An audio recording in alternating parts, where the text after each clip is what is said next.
In the twisted pages of criminal history, there are tales of cold-blooded masterminds who execute perfect plans, and then there's the Murder Trust of 1933, a gang so hilariously incompetent they botched a single murder attempt not once but nearly a dozen times. Their target?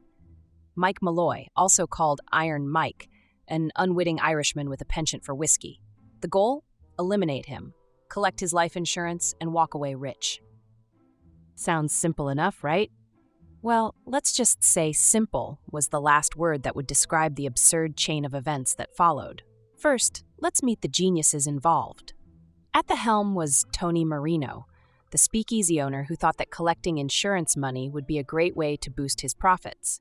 Joining him were the usual barflies: Joseph Tough Tony Murphy, who apparently thought his nickname alone would do the job; Daniel Kreisberg, the Undertaker; Frank Pasqua, who thought he'd finally make use of his professional skills; and a few other colorful characters.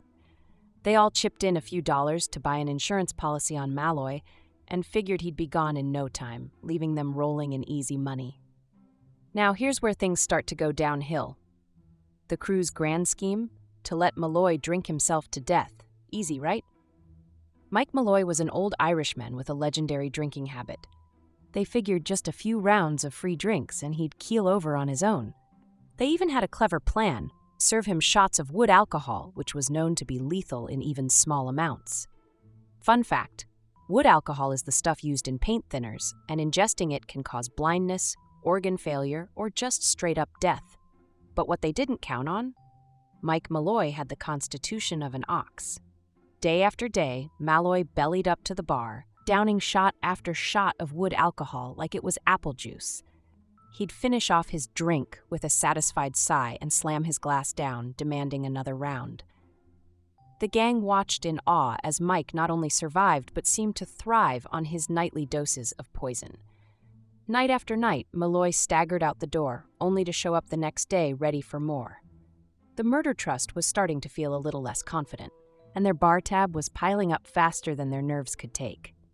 After several rounds of the drink-him-to-death plan failed, the crew decided it was time to get creative. Their next scheme? Spoiled seafood. Because, sure, if Mike couldn't be poisoned with liquor, maybe a seafood platter would do the trick. They soaked some oysters in denatured alcohol, again, noxious and borderline deadly, and served it up, confident this would finally seal the deal. But instead, Mike treated it like an all-you-can-eat buffet, licking his fingers and thanking them for the feast. You could practically hear the conspiracy unraveling at this point. By now, the Murder Trust was pouring more money into their failing murder plot than they'd ever hoped to make back in insurance payouts. And in what can only be described as a last-ditch effort, Marino thought, let's try a sardine sandwich. Not just any sardine sandwich, mind you. This one was lovingly prepared with rotten sardines, carpet tacks, broken glass, and a dash of poison. If there was a Worst Sandwich in History award, this thing would be the undisputed champion. But Mike Malloy, he scarfed it down like a gourmet meal, asked for seconds too. By now, our wannabe criminals were losing it. They didn't know whether to laugh, cry, or just give up, but they pressed on. After all, they'd already paid for the insurance policy. They were in too deep to turn back. And so they came up with yet another plan. Take Mike outside in the middle of winter, get him roaring drunk, and dump him in a snowbank. Brilliant, right? The freezing temperatures would surely do him in. They stripped him down, doused him in water for good measure, and left him out in the snow.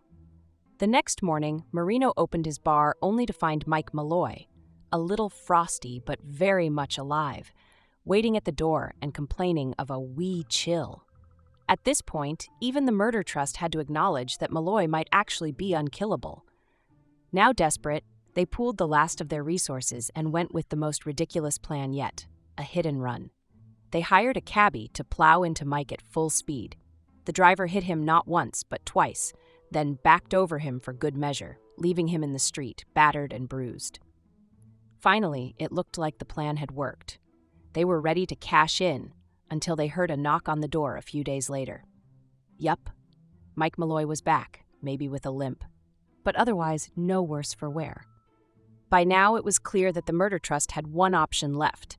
They dragged Mike Malloy to a tenement, hooked him up to a gas hose, and let carbon monoxide fill the room.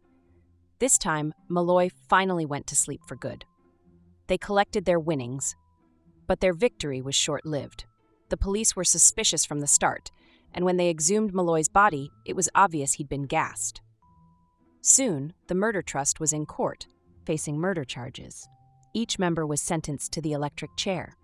As it turned out, the only ones who ended up buried alive in this scheme were Marino and his crew.